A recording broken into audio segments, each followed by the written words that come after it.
You've been alive and undead for 265 years. You witnessed the French Revolution, the electric light, the atomic bomb. I am the vampire Lestat. It's my era. I'm a rock star now. Kelly Boyle, TV Insider. Roland, I want Greatest. I want to start with you, Roland. Okay. I need you to answer my biggest lingering, burning question about season 2. Okay.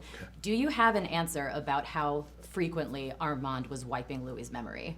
Yeah, probably, but I don't know how important it is. For me, and everybody, Assad probably has a different idea.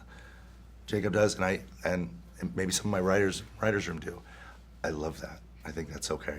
For me, I actually think it's very, very, very little. And I actually think, and many people probably disagree with me, I think Louis did ask him in Sausalito to erase it. I think he did.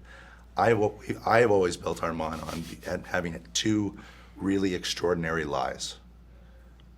And just 2, but because you have to continue with those, it becomes a series of lies and lies and lies, and it seems worse to me than it is. I always want to find this empathetic version of Armand. But I house it, like everything else in the show, I house my idea about it. And there are open interpretations of the actor who is embodying it, the people who have had reactions about that, and I think that's cool. It ends up like letting the audience members, you will get to see yourself in how you feel about all those things. Yeah. So. I always felt that it might be believable that Louis could ask for that, but I don't know if he did. But what do you guys think? Do you agree with Roland? Yeah, I like Roland's answer on it. I think it's open to interpretation, and kind of for me, the nice thing is that I sort of don't. Doesn't matter. Yeah. it's yeah. Yeah. And Jacob, why do you think that Louis would exclude a detail about Lestat, like his scars, when telling this story? Oh.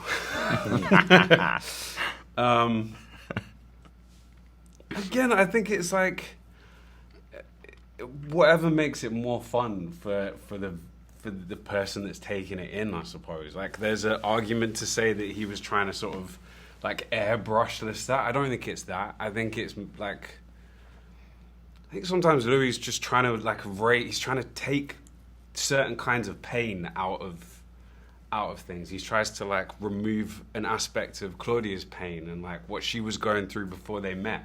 The kind of like her living situation. It's like you have to kind of like shine it up a little bit. And I think it's probably the same for Lestat. I think there's a version you can believe where Louis like doesn't want to think about Lestat being. It's also sort of irrelevant to Louis' story. He's telling his story. He doesn't need to give Lestat's entire backstory and explain to him that he has scars. It's like there's a lot of stuff that he doesn't need to do.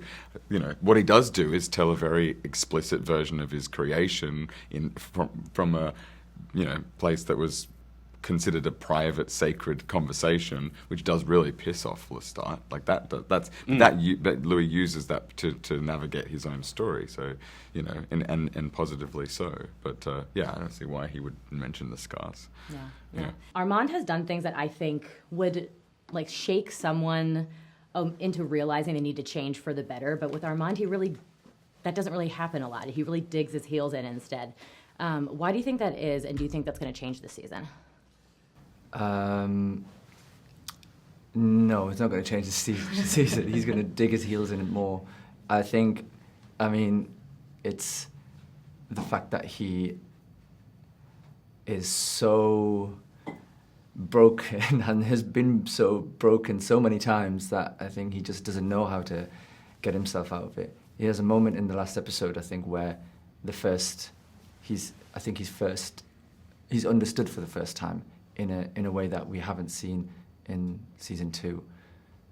There's been tender moments where you think Armand's breaking some new ground, but I think throughout season 3, as we go, we realize that actually he hasn't. He's kind of reverted, if anything, after the after Dubai, reverted back to what he thinks he knows best is causing chaos. Eric, for you, how has unexpectedly becoming a vampire impacted Daniel's journalistic skills? Well, Daniel's journalistic skills in this season, which is to be a documentarian and trying to get Lestat's story, is way more confrontational than anything we've seen before, because unlike Louis, who tells a story which may or may not be true, Louis kind of learns himself that it's not true as it goes along, Lestat is doing everything he can to not answer the questions and screw up the whole interview process. As a vampire, he has a couple of little tricks up his sleeve. He can read minds now, and so he can try to outsmart Lestat on that level, but he can't. I mean, Lestat just runs rings around him. So ultimately, he has to go back to his own skill set as a journalist, the things that he's learned over. Remember that Daniel's been around a long time as a human, and he has human skills that are quite sharp. And it won't come up until actually an episode you haven't seen, but where Daniel really lays it on the line of what he thinks of Lestat and what he thinks Lestat thinks of him. In other words, don't think that you're better than me. I have my own abilities. But as a vampire, he's a little bit at sea in this season, unfortunately. Hannah, to start with you, the Vampire Lestat novel is mostly flashbacks and then some present day, but this season is it's like largely present day stuff, and then the flashbacks feel like real, just flashes to the past. So could you explain the decision behind that? Yeah. Why was that important for this adaptation? It felt important to be in the present and to have the rock and roll concert be of the now, and it to show his full subjectivity through what was happening in the present. And because what we've done in season 1 and season 2 involved, this massive ongoing love story with Louis, it felt important to be in the present to bring in all of the characters that we've been, creating with Anne Rice over the years. And so we didn't want to leave them all behind. But also, I think anybody who watches the show knows, we love Anne Rice, and we mess with her. And there is the book. There always is the book. And so for us, we're always like, well, what are we going to do that isn't the book, that's different, that's of the show? And that is one of the transformations. And I think also for us, it was about the psychology of Lestat and why he was thinking through his past and why those flashbacks were coming at him. And that was our way into it.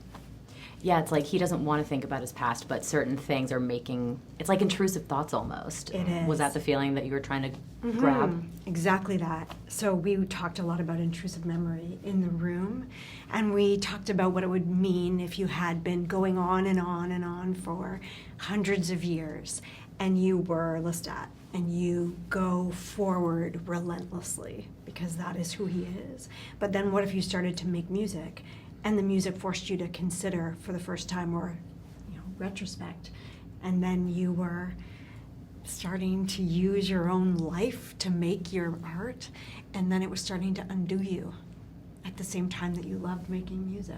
And so all of that felt important if we were going to access the past, as opposed to just telling a story like, and now for Lestat's past. And we wanted to have it be linked to psychology. Mark, of course, we've changed the title of the show for this season. Is it the plan to change the name of each season? Should you continue after this based on each adaptation? No, not necessarily. I think we'll take each one as it goes, and as you can tell, since you clearly know the books, we're drawing from a number of them, not just one or two at the same time. So I'm not sure. We're hoping there will be a season 4, and I have no idea at this point what it'll be called.